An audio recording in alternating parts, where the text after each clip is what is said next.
Hello everyone. आज हम class 5th chapter 7 काबली वाला पढ़ने जा रहे हैं, जिसके रचयिता रविन्द्रनाथ टैगोर जी हैं। आइए पढ़ते हैं। मेरी 5 बरस की लड़की मिनी से बिना बोले घड़ी भर भी नहीं रहा जाता। एक दिन वह सवेरे सवेरे ही बोली, बाबूजी, रामदयाल दरबान है ना? वह काक को कौवा कहता है, वह कुछ जानता नहीं है ना बाबूजी? तो बच्चों, जैसे हम अपने बाबूजी से बातें करते हैं, सवाल जवाब करते हैं, वैसे ही मिनी नाम की लड़की अपने बाबूजी से बातें कर रही है। मेरे कुछ कहने से पहले ही उसने दूसरी बात छेड़ दी। बाबूजी, भोला कहता है आकाश में हाथी सूंड से पानी फेंकता है, इसी से वर्षा होती है। भोला झूठ बोलता है ना? मिनी ने अपने बाबूजी को ये बात बताई कि हाथी सूंड से पानी फेंकता है तभी वर्षा होती है। इतना बोलकर और वह फिर खेल में लग गई। मेरा घर सड़क के किनारे है। वह दिन मिनी मेरे कमरे में खेल रही थी। अचानक वह खेल छोड़कर खिड़की के पास दौड़ गई और बड़े जोर से चिल्लाने लगी, काबुली वाले, ओ काबुली वाले। कंधे पर मेवों की झोली लटकाए एक काबुली वाला धीमी चाल से सड़क पर जा रहा था। जैसे ही वह मकान की ओर आने लगा, मिनी अंदर भाग गई। उसे डर लगा। बच्चों, जैसे ही बाज़ार में कोई जिस तरह से कोई आता है, वैसे यहाँ पे मिनी भी काबुली वाले को देखकर भागकर आ गई। लेकिन जैसे जैसे काबुली वाला उसके पास आता है, वो डर के मारे अंदर चली जाती है कि उसे लगा कि वो पकड़कर ना ले जाए। काबुली वाले ने मुस्कुराते हुए मुझे सलाम किया। मैंने उससे कुछ सामान खरीदा। फिर वह बोला, बाबू साहब, आपकी लड़की कहाँ गई? मैंने मिनी के डर से दूर करने के लिए उसे बुलवा दिया। काबुली वाले ने झोले से किशमिश और बादाम निकालकर मिनी को देने चाहे, पर उसने कुछ न लिया। डर कर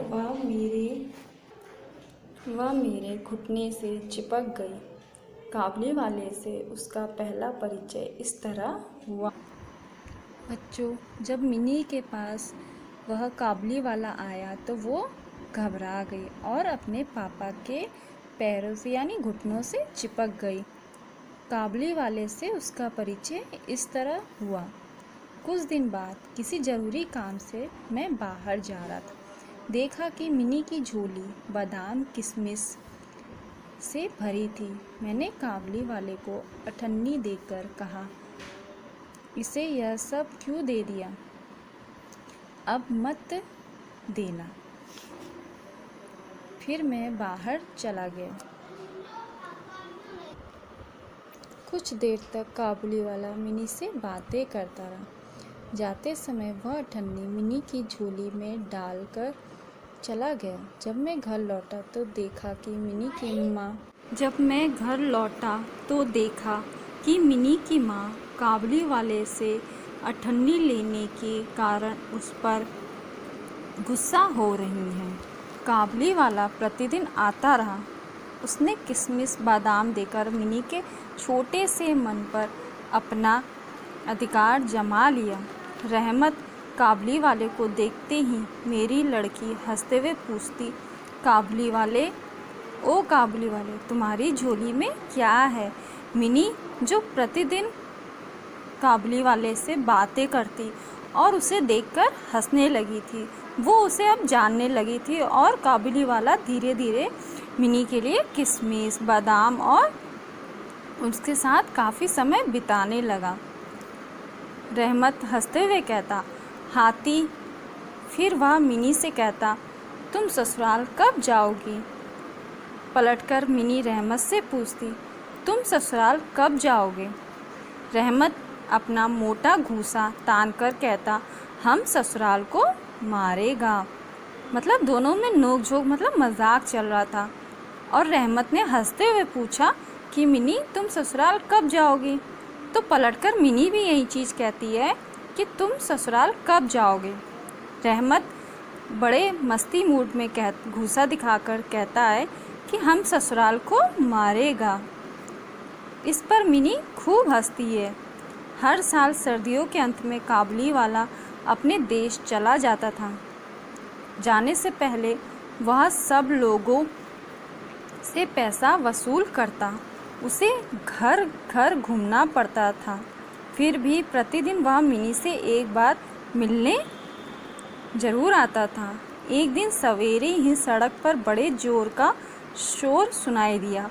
देखा तो रहमत को 2 सिपाही बांधे हुए ले जा रहे हैं। कुछ सिपाही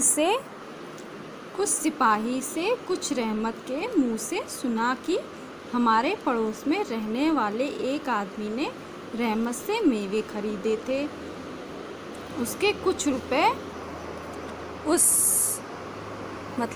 ये जो पिक्चर आप देख रहे हैं, रहमत और 2 सिपाही पकड़ कर ले जा रहे हैं। रहमत के हाथ में जंजीर बंधी है, जो मिनी देखकर चौंक गई। पर बाकी थे जिन्हें देने से इनकार कर दिया। बस इसी बात पर दोनों से कहासुनी हो गई और काबुली वाले ने उसे छुरा मार दिया। इतने में काबुली वाले कहती हुई मिनी घर से निकलकर आई। रहमत का चेहरा खिल उठा। मिनी ने आते ही पूछा, तुम ससुराल जाओगे? रहमत ने हंसकर कहा, हाँ वही तो जा रहा हूँ। रहमत को लगा कि मिनी उसके उत्तर से प्रश्न नहीं हुई। तब उसने घूंसा दिखाकर कहा, ससुर को मारता, पर क्या करूँ, हाथ बंधे हुए हैं। छुरा चलाने के अपराध में रहमत को कई साल की सज़ा हो गई। काबुली वाले का ध्यान मिनी के मन से धीरे धीरे उतर गया और वह उसे भूल गई। जो काबुली वाले और मिनी काफ़ी समय तक मिले नहीं थे, उसे एक अपराध में जेल हो गई जो कई सालों बाद लौटा था। मिनी भी अब धीरे धीरे काबुली वाले को भूलने लगी थी। काबुली वाले का ध्यान मिनी के मन से धीरे धीरे उतर गया और वह उसे भूल गई। कई साल बीत गए। आज मेरी मिनी का विवाह है। लोग आ जा रहे हैं। मैं अपने कमरे में बैठा हुआ खर्च का हिसाब लिख रहा था। इतने में रहमत सलाम करके एक और खड़ा हो गया। पहले तो मैं उसे पहचान ही ना सका। उसके पास न तो झोली थी और न चेहरे पर पहले जैसी खुशी। उसकी ओर ध्यान से देखकर पहचाना कि वह रहमत है। जो काबुली वाला है, अपनी सज़ा काटकर वो वापस उसी जगह आता है जहाँ वो आता था। और किससे मिलने आता था बच्चों? वो मिनी से मिलने आता था। तो उसने सोचा कि मैं मिनी से मिल लूँ। पर उसकी मुलाकात मिनी के बाबूजी से होती है। मैंने पूछा, क्यों रहमत, कब आए? कल शाम को ही जेल से छूटा हूँ, उसने बताया। मैंने उससे कहा, आज हमारे घर में एक ज़रूरी काम है, मैं उसमें लगा हुआ। आज तुम जाओ, फिर आना। वह उदास होकर जाने लगा। दरवाजे के पास रुककर बोला, ज़रा बच्ची को नहीं देख सकता? क्वेश्चन में पूछा उसने कि क्या मैं मिनी से नहीं मिल सकता, जो उससे मिलने आया करता था। शायद उसे यही विश्वास था कि मिनी अब भी वैसी ही बच्ची है। वह अब भी पहले की तरह काबुली वाले चिल्लाते हुए दौड़ी चली आएगी। उन दोनों की उस पुरानी हंसी और बातचीत में किसी तरह की रुकावट ना होगी। मैंने कहा, आज घर में बहुत काम है, आज उससे मिलना ना हो सकेगा। मतलब काबुली वाले को मना कर दिया कि आज मिनी नहीं मिल सकेगी। वह कुछ उदास हो गया और सलाम करके दरवाजे से बाहर निकल गया। मैं सोच ही रहा था कि उसे वापस बुलाऊं। इतने में वह स्वयं ही लौट आया और बोला, यह थोड़ा सा मेवा बच्ची के लिए लाया था, उसको दे दीजिएगा। तो बच्चों, वो क्या लेके आया था मिनी के लिए? वो फिर से बादाम और किशमिश लेकर मिनी के लिए आया था। वो उसे दे रहा था कि आप मिनी को दे दीजिएगा। मैंने उसे पैसे देने चाहे, पर उसने कहा, आपकी बहुत मेहरबानी है बाबू साहब, पैसे रहने दीजिए। फिर ज़रा ठहर कर बोला, आपके जैसी मेरी भी एक बेटी है। मैं उसको याद करके आपकी बच्ची के लिए थोड़ा सा मेवा ले आया करता हूँ। मैं यहाँ सौदा बेचने नहीं आता। उसने अपने कुर्ते की जेब में हाथ डालकर एक मैला कुचला मुड़ा हुआ कागज़ का टुकड़ा निकाला और बड़े जत्न से उसकी चारों तह खोलकर दोनों हाथों से उसे फैलाकर मेरी मेज पर रख दिया कि कागज़ के उस टुकड़े पर नन्हे से हाथ के छोटे से पंजे की छाप है। तो बच्चों, उसने अपनी बात क्या रखी कि आपकी जैसी भी मेरी एक बेटी है, मैं उसके बारे में सोचकर मेवा लाया करता था। चलिए आगे बढ़ते हैं। हाथ में थोड़ी सी कालीख लगाकर कागज़ पर उसकी छाप ले ली गई थी। अपनी बेटी की इस याद को छाती से लगाकर रहमत हर साल कलकत्ते के गली कूचे में सामान बेचने आता है। तो बच्चों, कागज़ पर उसने किसकी छाप ली थी? काबुली वाले ने अपनी बेटी की याद में कागज़ में छाप ले ली थी और उसे अपनी याद में अपने पास संभाल कर रखता है। यह देखकर मेरी आंखें भर आईं। सब कुछ भूलकर मैंने उसी समय मिनी को बुलाया। विवाह की पूरी पोशाक और गहने पहने मिनी शर्म से सिकुड़ी मेरे पास आकर खड़ी हो गई। उसे देखकर रहमत काबुली वाला पहले तो सकपका गया, मतलब हैरान हो गया कि मिनी इतनी बड़ी हो गई। जैसे आप इस पिक्चर में देख रहे हैं, मिनी ये है जो दुल्हन के लिबास में है और काबुली वाला ये जो उसको देखकर हैरान हो गया। और ये मिनी के बाबूजी हैं जो उसे लेकर आए थे। उससे पहले जैसी बातचीत ना करते बना, बाद में वह हंसते हुए बोला, लल्ली सास के घर जा रही है क्या? मिनी अब सास का अर्थ समझने लगी थी। जैसे कि काबुली वाला मिनी से जब बातें करता तो वो सास के बारे में पूछता था, तब वह उसका अर्थ नहीं जानती थी, पर वो आज इसका अर्थ जानती है और शर्माते हुए उसका चेहरा लाल हो जाता है। मिनी के चले जाने पर एक गहरी सांस भरकर रहमत ज़मीन पर बैठ गया। उसकी समझ में यह बात एकाएक स्पष्ट हो गई कि उसकी बेटी भी इतने दिनों में बड़ी हो गई होगी। जो काबुली वाला है उसकी भी बेटी इतनी बड़ी हो गई होगी, वो इस बात से सोचकर बैठ गया। इन 8 वर्षों में उसका क्या हुआ होगा, कौन जाने। वह उसकी याद में खो गया। मैंने कुछ रुपए निकालकर उसके हाथ में रख दिए और कहा, रहमत, तुम अपनी बेटी के पास देश वापस चले जाओ। मैं जानता हूँ उसे रुपए देकर मुझे विवाह के खर्च में कटौती करनी पड़ेगी, पर मेरे लिए यही बहुत है कि बरसों पहले अपनी बेटी से बिछड़ा कोई पिता अपनी बेटी से दोबारा मिल पाएगा। तो बच्चों, इस कहानी में काबुली वाला जो है वो अपनी मिनी की याद में, मतलब उस बच्ची की याद में मिलता था, जो उसके लिए थोड़ी थोड़ी चीज़ें यानी मेवे लाया करता था। तो बच्चों, आज की कहानी ख़त्म। Thank you. जब मैं घर लौटा तो देखा कि मिनी की माँ काबुली वाले से अठन्नी लेने के कारण उस पर गुस्सा हो रही है। काबुली वाला प्रतिदिन आता रहा। उसने किशमिश बादाम देकर मिनी के छोटे से मन पर अपना अधिकार जमा लिया।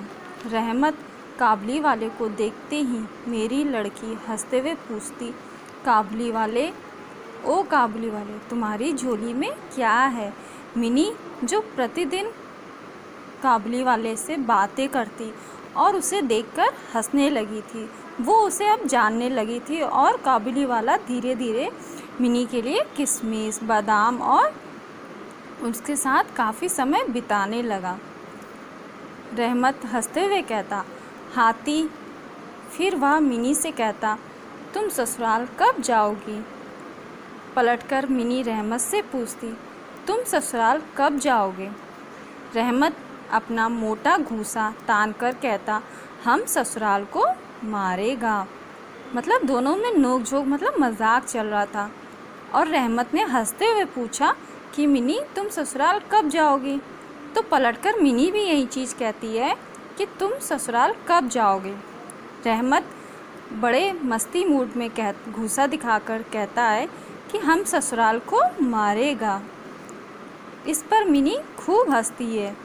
हर साल सर्दियों के अंत में काबुली वाला अपने देश चला जाता था।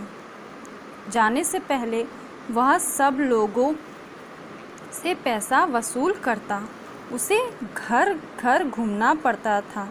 फिर भी प्रतिदिन वह मिनी से एक बार मिलने ज़रूर आता था। एक दिन सवेरे ही सड़क पर बड़े ज़ोर का शोर सुनाई दिया। देखा तो रहमत को 2 सिपाही बांधे हुए ले जा रहे हैं। कुछ सिपाही से कुछ रहमत के मुंह से सुना कि हमारे पड़ोस में रहने वाले एक आदमी ने रहमत से मेवे खरीदे थे। उसके कुछ रुपए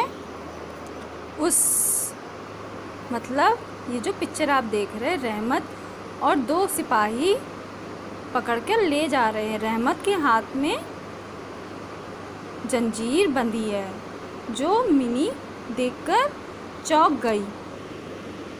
पर बाकी थे जिन्हें देने से इनकार कर दिया।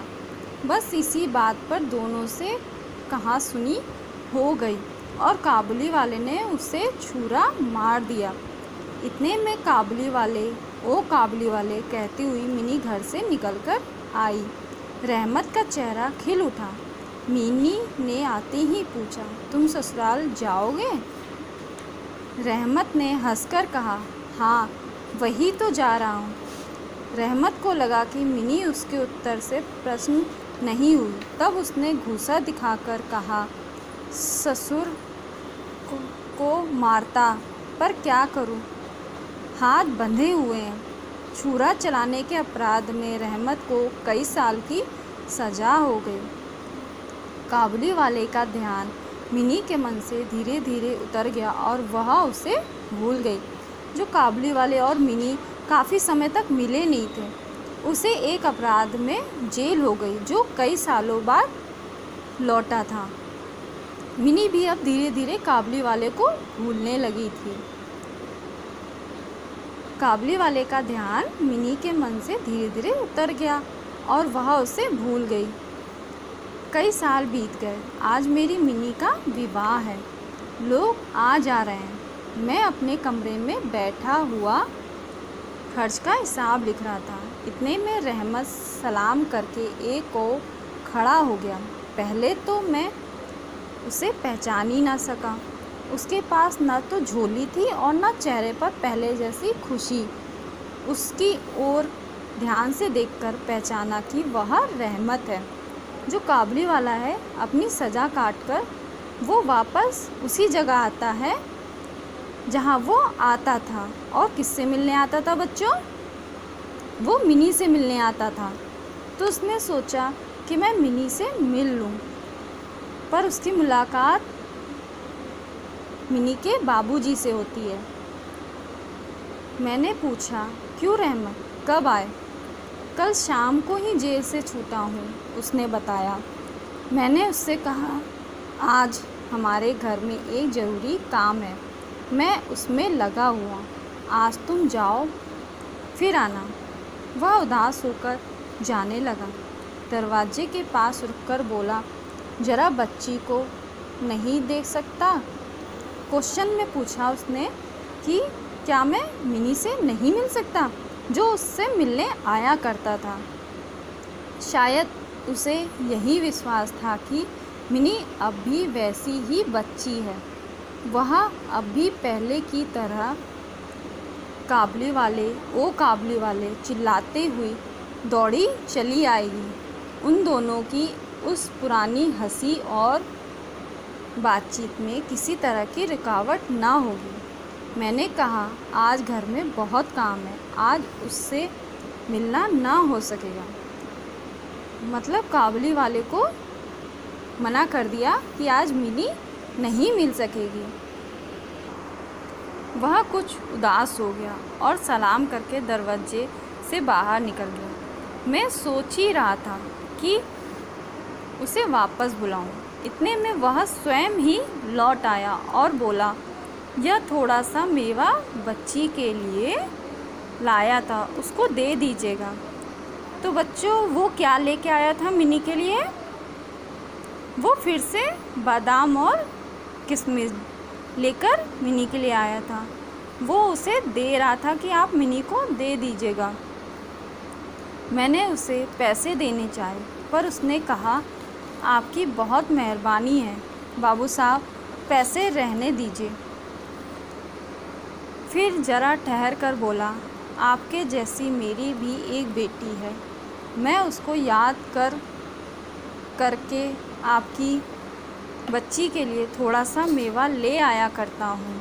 मैं यहाँ सौदा बेचने नहीं आता। उसने अपने कुर्ते की जेब में हाथ डालकर एक मैला कुचला मुड़ा हुआ कागज़ का टुकड़ा निकाला और बड़े जत्न से उसकी चारों तह खोलकर दोनों हाथों से उसे फैलाकर मेरी मेज पर रख दिया कि कागज़ के उस टुकड़े पर नन्हे से हाथ के छोटे से पंजे की छाप है। तो बच्चों, उसने अपनी बात क्या रखी कि आपकी जैसी भी मेरी एक बेटी है। मैं उसके बारे में सोचकर मेवा लाया करता था। चलिए आगे बढ़ते हैं। हाथ में थोड़ी सी कालीख लगाकर कागज़ पर उसकी छाप ले ली गई थी। अपनी बेटी की इस याद को छाती से लगाकर रहमत हर साल कलकत्ते के गली कूचे में सामान बेचने आता है। तो बच्चों, कागज़ पर उसने किसकी छाप ली थी? काबली वाले ने अपनी बेटी की याद में कागज़ में छाप ले ली थी और उसे अपनी याद में अपने पास संभाल कर रखता है। यह देखकर मेरी आंखें भर आईं। सब कुछ भूलकर मैंने उसी समय मिनी को बुलाया। विवाह की पूरी पोशाक और गहने पहने मिनी शर्म से सिकुड़ी मेरे पास आकर खड़ी हो गई। उसे देखकर रहमत काबली वाला पहले तो सकपका गया, मतलब हैरान हो गया कि मिनी इतनी बड़ी हो गई। जैसे आप इस पिक्चर में देख रहे हैं, मिनी ये है जो दुल्हन के लिबास में है और काबली वाला ये जो उसको देखकर हैरान हो गया। और ये मिनी के बाबूजी हैं जो उसे लेकर आए थे। उससे पहले जैसी बातचीत ना करते बना, बाद में वह हंसते हुए बोला, लल्ली सास के घर जा रही है क्या? मिनी अब सास का अर्थ समझने लगी थी। जैसे कि काबली वाला मिनी से जब बातें करता तो वो सास के बारे में पूछता था, तब वह उसका अर्थ नहीं जानती थी, पर वो आज इसका अर्थ जानती है और शर्माते हुए उसका चेहरा लाल हो जाता है। मिनी के चले जाने पर एक गहरी सांस भरकर रहमत ज़मीन पर बैठ गया। उसकी समझ में यह बात एकाएक स्पष्ट हो गई कि उसकी बेटी भी इतने दिनों में बड़ी हो गई होगी। जो काबली वाला है उसकी भी बेटी इतनी बड़ी हो गई होगी, वो इस बात से सोचकर बैठ गया। इन 8 वर्षों में उसका क्या हुआ होगा, कौन जाने। वह उसकी याद में खो गया। मैंने कुछ रुपए निकालकर उसके हाथ में रख दिए और कहा, रहमत, तुम अपनी बेटी के पास देश वापस चले जाओ। मैं जानता हूँ उसे रुपए देकर मुझे विवाह के खर्च में कटौती करनी पड़ेगी, पर मेरे लिए यही बहुत है कि बरसों पहले अपनी बेटी से बिछड़ा कोई पिता अपनी बेटी से दोबारा मिल पाएगा। तो बच्चों, इस कहानी में काबुली वाला जो है वो अपनी मिनी की याद में, मतलब उस बच्ची की याद में मिलता था, जो उसके लिए थोड़ी थोड़ी चीज़ें यानी मेवे लाया करता था। तो बच्चों, आज की कहानी ख़त्म। Thank you. बच्चों, अभी हमने चैप्टर एक्सप्लेन किया यानी उसे रीड करा था। आइए हम कुछ कठिन शब्द पढ़ लेते हैं। कठिन शब्द हमारे 10 हैं। आइए इन्हें पढ़ लेते एक बार। चिल्लाने, मेहरबानी, मुस्कुराते, अठन्नी, इनकार, मैला कुचैला, स्वयं, सिकुड़ी, प्रश्न, बिछुड़ा। बच्चों, ये हमारे 10 कठिन शब्द थे। आइए शब्दार्थ भी पढ़ लेते। हमारे शब्दार्थ हैं घड़ी भर यानी अर्थ है इसका थोड़ी देर के लिए, इनकार मना, मेहरबानी कृपा, शक पकाना यानी अचंभित होना। ये हमारे शब्दार्थ थे। अब वाक्य प्रयोग पे आते हैं। हमारे 5 वाक्य प्रयोग हैं, तो इनके वाक्य बनाते हैं। शक पकाना, सांप को देखकर सभी लोग शक पका गए। सर्दी, सर्दी में गर्म कपड़े पहनते हैं। इनकार, राम से जब मैंने अपने काम के लिए कहा तो साफ इनकार कर दिया। ईश्वर, मेहरबानी क्या है बच्चों? मेहरबानी का ईश्वर की सच्चे लोगों पर मेहरबानी होती है। उत्तर, प्रत्येक प्रश्न का सही उत्तर देना चाहिए। अब हम बच्चों मौखिक प्रश्न पर आते हैं। हमारा पहला प्रश्न है, मिनी कितने बरस की थी? उत्तर है मिनी 5 बरस की थी। दूसरा प्रश्न, काबुली वाला क्या बेचा करता था? आंसर है काबुली वाला किशमिश और बादाम बेचा करता था। मिनी की माँ उसे क्यों डांट रही थी? उत्तर है काबुली वाला जब मिनी को अठन्नी वापस लौटाया गया तो मिनी की माँ मिनी को डांटने लगी। हमारा फोर्थ यानी चौथा प्रश्न है, रहमत कौन था? उत्तर है रहमत काबुली वाला था। बच्चों, अब हम लिखित प्रश्न पर आते हैं। हमारा फर्स्ट प्रश्न यानी पहला प्रश्न है, मिनी ने रामदयाल के बारे में लेखक को क्या बताया? और उत्तर है मिनी ने रामदयाल के बारे में लेखक को बताया कि रामदयाल एक दरबान है, न वह काक को कौवा कहता है। हमारा दूसरा प्रश्न है, काबुली वाला मिनी को क्या देता था? उत्तर है काबुली वाला मिनी को किशमिश बादाम देता था। हमारा तीसरा प्रश्न है, रहमत मिनी को अपना मोटा घूसा दिखाकर क्या कहता था? उत्तर है रहमत मिनी को अपना मोटा घूसा दिखाकर कहता, हम ससुर को मारेगा। इस पर मिनी खूब हंसती थी। फोर्थ प्रश्न यानी चौथा प्रश्न है हमारा, लेखक किस जरूरी काम में लगा हुआ था? आंसर है लेखक मिनी के विवाह के हिसाब किताब में लगा हुआ था, इसलिए उसने रहमत से कहा, आज हमारे घर में ज़रूरी काम है, मैं उसी में लगा हुआ हूँ। तो ये हमारा फोर्थ लघु उत्तर हमने दे दिया। अब दीर्घ उत्तर पर आते हैं। दीर्घ उत्तरीय प्रश्न पर हमारा क्या है, काबुली वाला क्या देखकर शक पका गया? उत्तर है हमारा काबुली वाला मिनी को विवाह की पूरी पोशाक व गहने पहने शर्म से सुकड़ी मिनी को देखकर शक पका गया। अब दूसरे प्रश्न पर आते हैं, काबुली वाले का लेखक के पड़ोसी से झगड़ा क्यों हुआ? उत्तर है हमारा काबुली वाला का लेखक के पड़ोसी से झगड़ा इसलिए हुआ था क्योंकि उसने रहमत को मेवे के बाकी पैसे नहीं दिए थे। प्रश्न 3, तीसरा प्रश्न हमारा, काबुली वाला जेल क्यों गया? उत्तर है हमारा पड़ोसी से झगड़ा होने के बाद काबुली वाले ने उसके छुरा मार दिया था, इसीलिए उसे जेल जाना पड़ा। चौथा प्रश्न है हमारा, लेखक ने रहमत को रुपए क्यों दिए? हमारा उत्तर है लेखक ने रहमत को उसकी बेटी के विवाह के लिए रुपए दिए थे। उनकी कामना है अपनी बेटी से बिछड़ा कोई पिता अपनी बेटी से दोबारा मिल पाएगा। आइए अब बुक एक्सरसाइज कर लेते हैं। सही उत्तर पर सही का निशान लगाइए। रामदयाल कौन था? काबुली वाला, दरबान या फिर सिपाही? तो हमारा ऑप्शन कौन सा सही है? दरबान। रामदयाल दरबान था। मिनी को मेवे कौन देता था? हमारे ऑप्शन है उसके पिताजी। मिनी को मेवे कौन देता था? उसके पिताजी, उसकी माँ या फिर काबुली वाला? तो मिनी को मेवे देता था, हमारा ऑप्शन है काबुली वाला। तो ये सही है, तो हमने सही का निशान लगा दिया। आगे बढ़ते हैं। रहमत से किसने मेवे खरीदे थे? बच्चों रहमत से किसने मेवे खरीदे? तो हमारे ऑप्शन है लेखक ने, सिपाहियों ने या लेखक के पड़ोसियों ने? लेखक ने, सिपाहियों ने और ऑप्शन हमारा लेखक के पड़ोसी ने। ये ऑप्शन सही है, हमने सही टिक लगा लिया। अब हम आगे बढ़ते हैं। किसने किससे कहा? काबुली वाले, ओ काबुली वाले, बाबू साहब आपकी लड़की कहाँ गई? कल शाम को ही जेल से छूटा हूँ और आज हमारे घर में एक ज़रूरी काम है, मैं उसमें लगा हुआ हूँ। तो बच्चों देख लेते हैं हमने किसने कहा, किससे कहा।